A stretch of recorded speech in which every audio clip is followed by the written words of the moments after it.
Do you want more RGB lighting in your life? Of course you do, come on. We're taking a look today at a new RGB backlighting system for TVs from Lytmi. It's a new sync box based setup which includes support for HDMI 2.1 and comes in a much cheaper price than alternative competing options.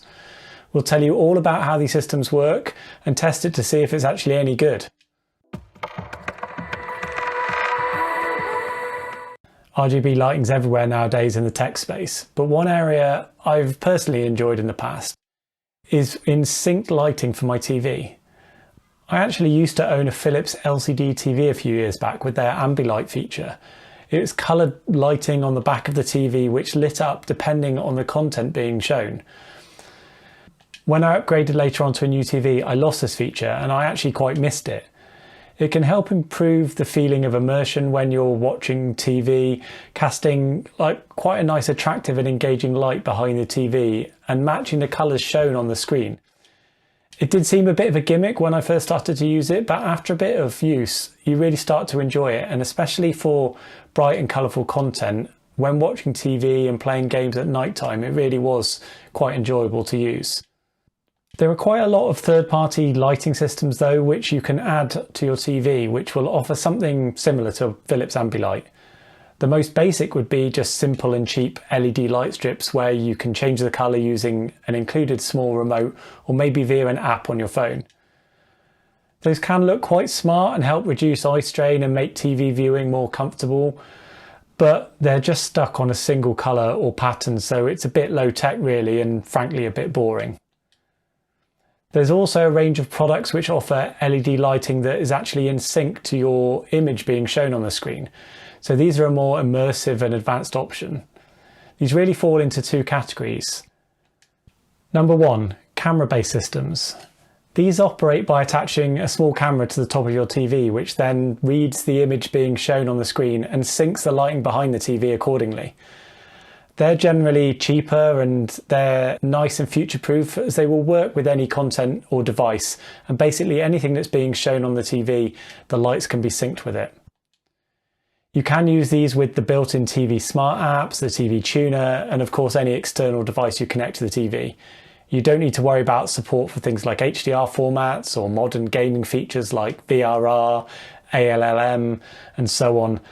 As long as your TV supports those, the camera system doesn't care. It's just reading the displayed image and syncing the lights from there.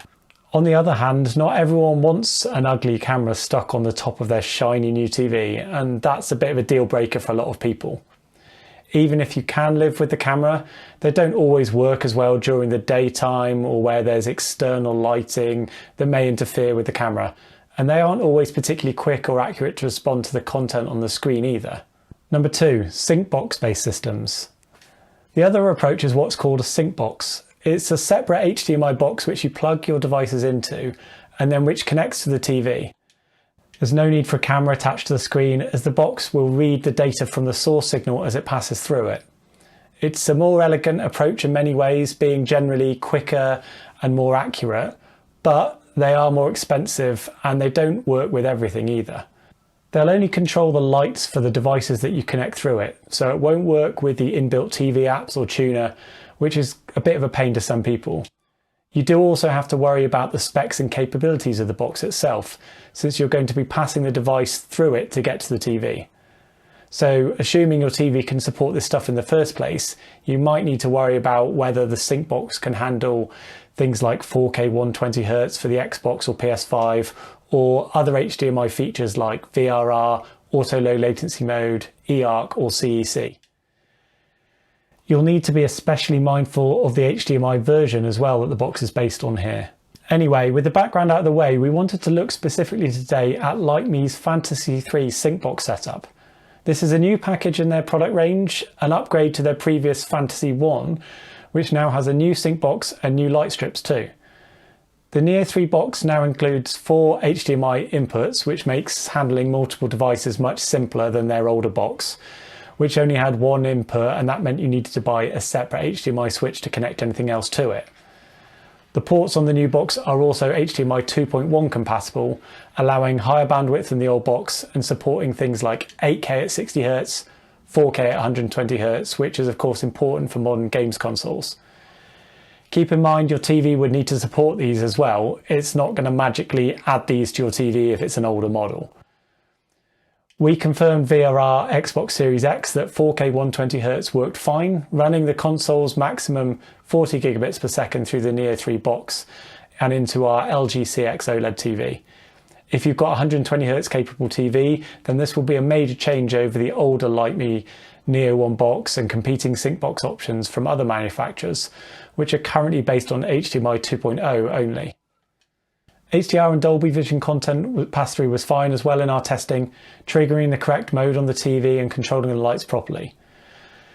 Lytmi do list a few displays on their website which don't currently work properly with Dolby Vision, so make sure you check out that website before you buy. The light strips have been upgraded now from 48 LEDs per meter to 72 in the new package, and they now offer a brighter and more colourful lighting.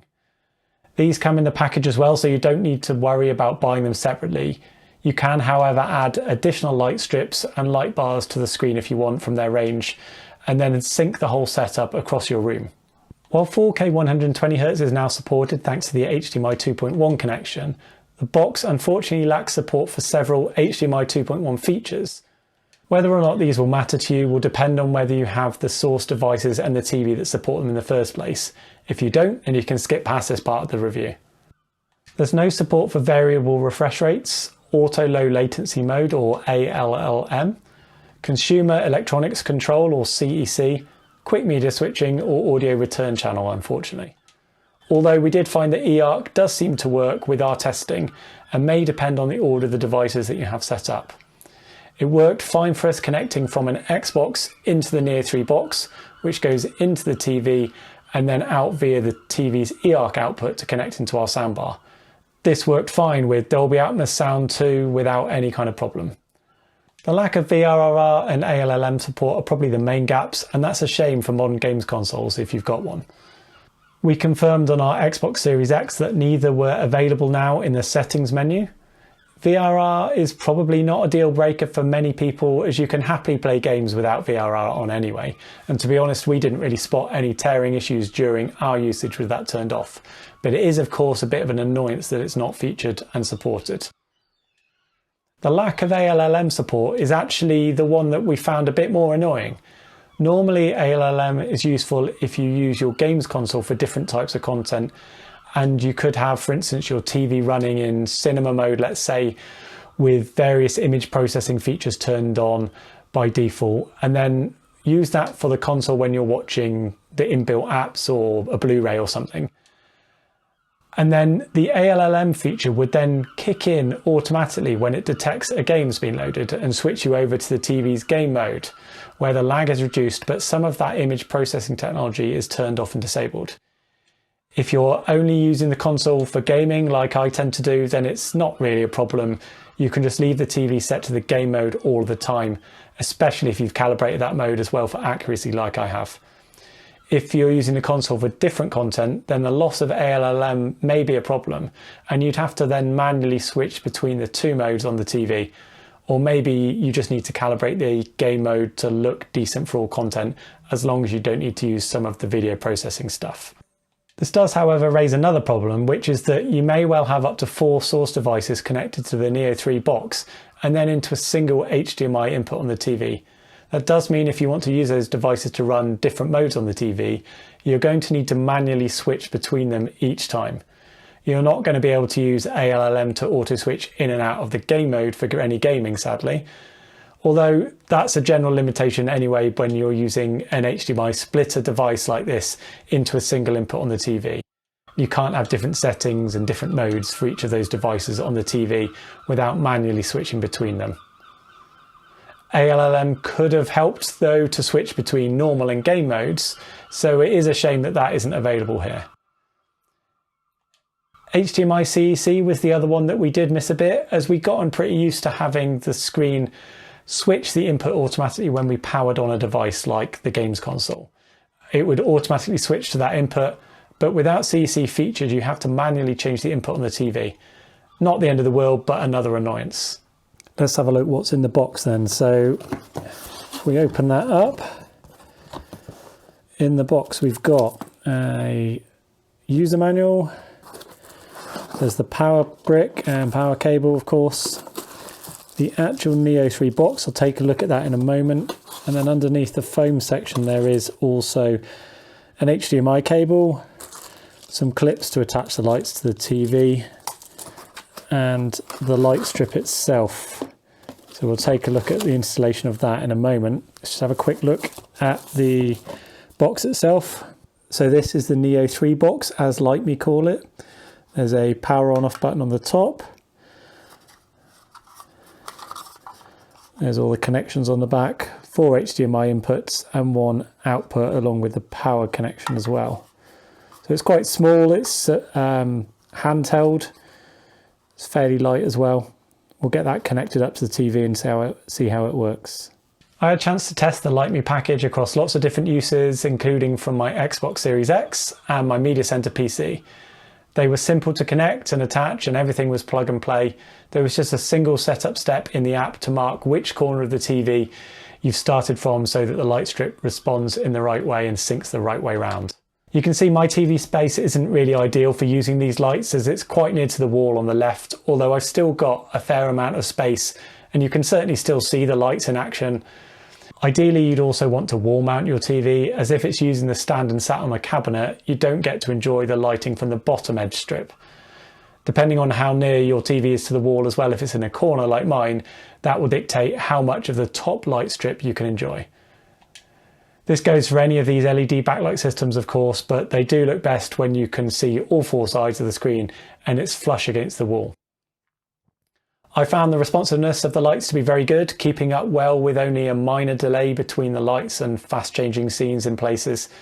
They work best and look the best when you're watching bright and colourful content. For example, this Guardians of the Galaxy game trailer.